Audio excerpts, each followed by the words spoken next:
누가복음 6장의 내용은 매우 다양한 이야기, 안식일에 대한 일들부터 시작해서 매우 다양한 말들이 이제 표현이 이제 되어지고 있지만, 오늘은 특별히 이 본문 가운데에 비판에 대한 이야기들을 여러분과 함께 나누고 싶습니다. 이 비판에 대한 내용인데, 그런데 이 비판에 대한 이 부분을 다양한 각도에서 여러 가지 시각으로 우리에게 소개를 해주고 있어요.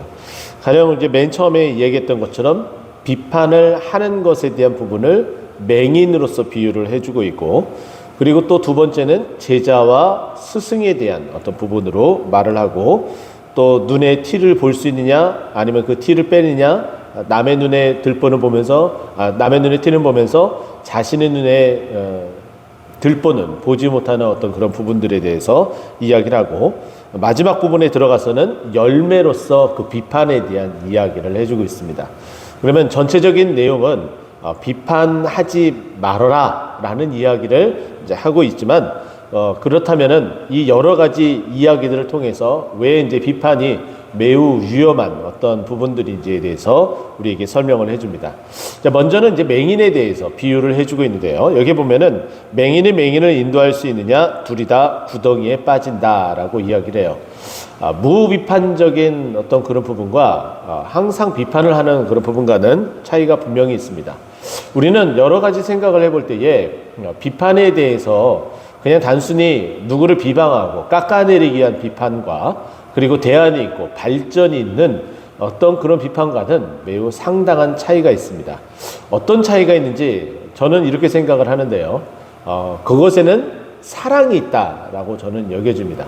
사랑이 있으면은 발전을 하기 위해서 대안을 내세우고 또 그것을 개선하려고 합니다.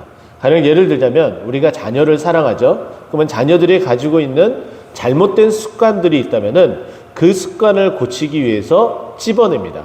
그것을 우리는 이 자리에서는 오늘 말씀과 비교해서는 그것을 비판이라고 표현하죠. 그래서 우리 자녀가 잘못된 것을 찝어주는 것으로만 딱 끝나면은 그것은 그 자녀를 비판하는 것에만 목적을 두는 거죠. 하지만은 그런 찝어줌과 동시에 그것을 개선할 수 있는 방법을 마련해 줍니다.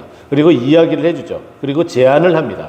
이렇게 하게 되면은 그 자녀가 삶에 대한 그 모습 가운데에 개선을 하고 바꿔나가면서 조금 더 발전할 수 있도록 바뀌어집니다. 이 부분이 바로 제가 말씀드린 대안이 있느냐 없느냐, 그 안에 사랑이 있느냐 없느냐, 그것을 저는 이 비판에 대한 비유로 말씀드리고 싶습니다. 그러면 이것이 왜 맹인과 비교가 되냐면은, 맹인은 아무런 대안과 그리고 어떻게 해야 될 그 사랑에 대한 그런 부분들이 빠져 있는 상태다라고 볼 수가 있죠. 그러니까 도저히 아무것도 보지 못합니다. 보지 못하고 그리고 정확하게 알지도 못하는 상황에서 자신이 알고 있는 것이 다있냐, 그것에 대해서 비판을 합니다.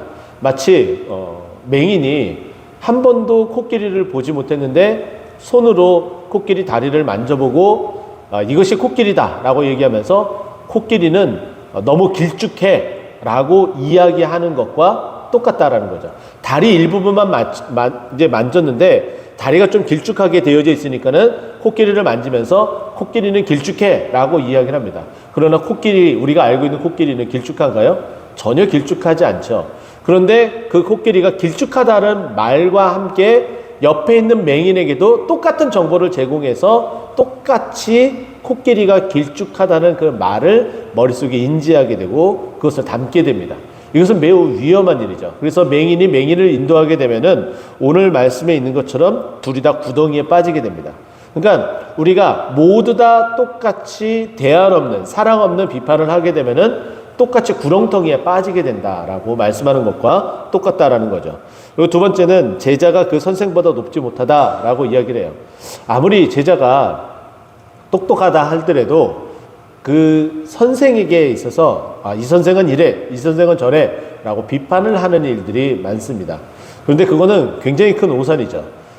가령 고등학교, 중고등학교는 좀 다르게 우리가 본다면 대학교에서는 좀 이렇게 생각해 볼 수가 있어요.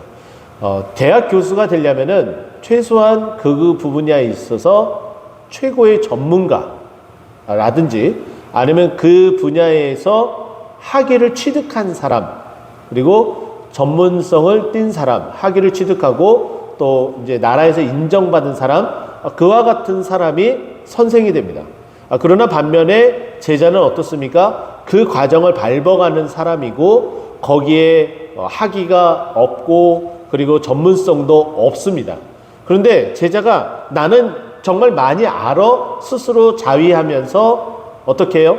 그 선생을 내가 많이 아는데 저 선생은 정말 전문적이지 못해, 정말 제대로 알지도 못해 라고 이렇게 이야기하면서 말한다는 것은 정말 있을 수 없는 일이죠.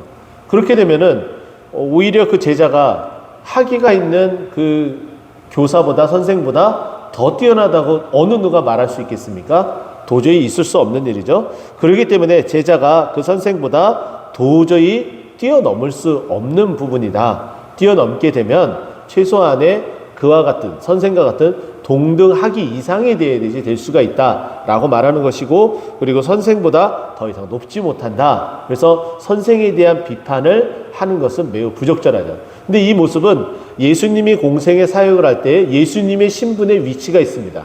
예수님은 어느 위치에 있습니까? 바로 하나님의 아들로서 이 땅에 오셨죠. 그러면 이 땅에 있는 사람들은 하나님의 뜻의 그 의중을 정확하게 알 수 있습니까? 알지 못하죠. 그러나 반면에 예수님은 하나님의 아들로서 하나님으로서 하나님의 뜻을 본인 스스로가 너무나 잘 알고 있기 때문에 말하고 표현할 수 있다라는 거예요. 그러니 당연히 이 땅에 있는 이 사람들이 예수님을 비판한다라는 것은 도저히 있을 수 없는 일이죠. 그것을 함께 우리에게 말해줍니다. 그리고 또 41절에서 42절을 보면은 티와 들보에 대한 그런 부분입니다. 자신의 눈에 들보가 있어요. 그리고 상대방의 눈에 티가 있습니다. 근데 상대방의 눈에 그 티를 자신이 띄워주겠다고 이야기를 하고 있습니다. 그러나 상대방이 나를 볼 때에 내 눈에 티가 있어? 라고 말하지만 상대방은 나를 볼 때에 뭐를 보고 있어요? 들보를 보고 있다라는 거예요. 그러면 이 들보를 가지고 있는 사람은 조그만 티 때문에 그 사람을 지적하는 꼴이 됩니다. 비판하는 꼴이 돼요. 근데 상대방은 이 비판하고 말을 하고 있는 이 사람을 볼 때에 어떠한 부분들이에요? 들보가 있어서 이 사람은 정말 굉장히 위험한 사람으로 여겨진다라는 거죠. 그런데 정말 놀라운 것은 자기 자신을 돌보지 못해요. 돌아보지 못해요.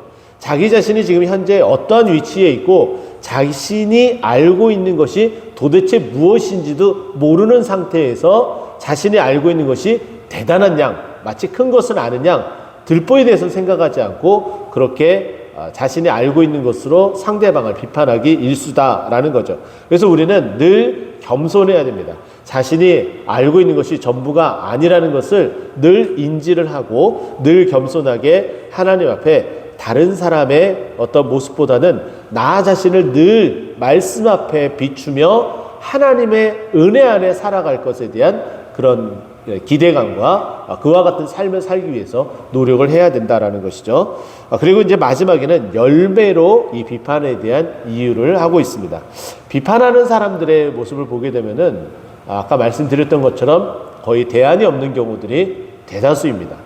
그러니까 비판을 하고 나서 그에 따르는 개선에 대한 열매가 없는 거예요. 그냥 일반적인 비판만 할 뿐이죠. 문제만 지적할 뿐이죠.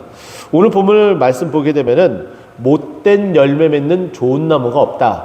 그렇게 비판을 하는 그 자가 결국은 자신이 받아야 될 그 비판들이 많다라는 뜻이고, 도저히 그 사람은 선한 눈으로 모든 것을 긍정적으로 바라볼 수 없는 그런 지경이다. 그러니까 좋은 나무가 될 수 없고 좋은 나무도 아니다 라는 것을 말해주고 있는 것이고, 또 좋은 열매 맺는 나무는 나쁜 말씀 보게 되면 못된 나무가 아니게 됩니다.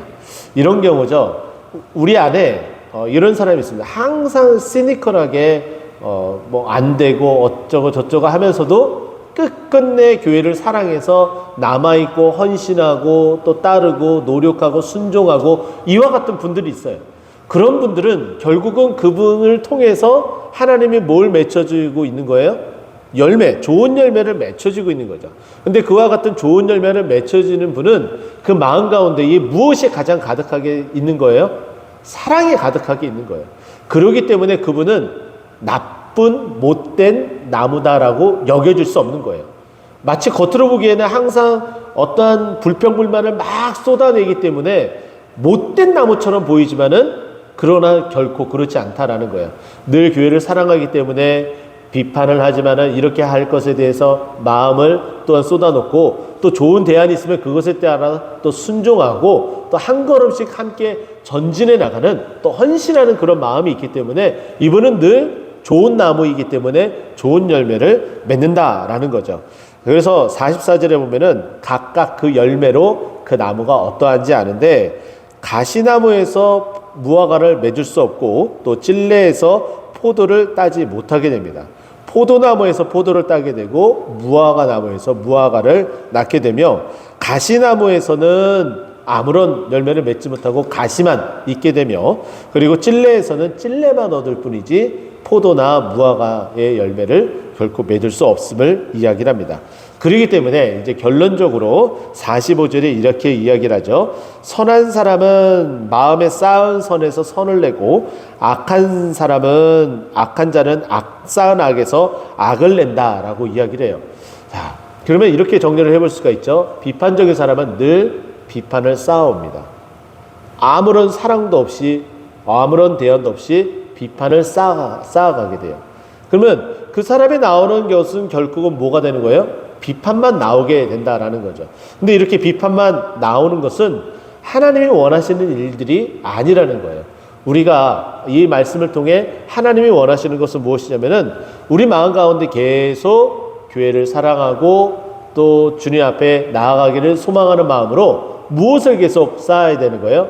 말씀을 쌓고 기도를 쌓고 선을 쌓게 되면은 우리가 또한 아닌 것을 바라보고 또 볼멘소리를 할지라도 우리가 쌓여져 있는 무엇을 통해서 그 쌓은 선, 말씀과 기도를 쌓은 그 선으로 인해서 우리가 나오는 것은 아까 말씀드렸던 것처럼 우리가 선한 열매를 맺을 수 있는 거예요.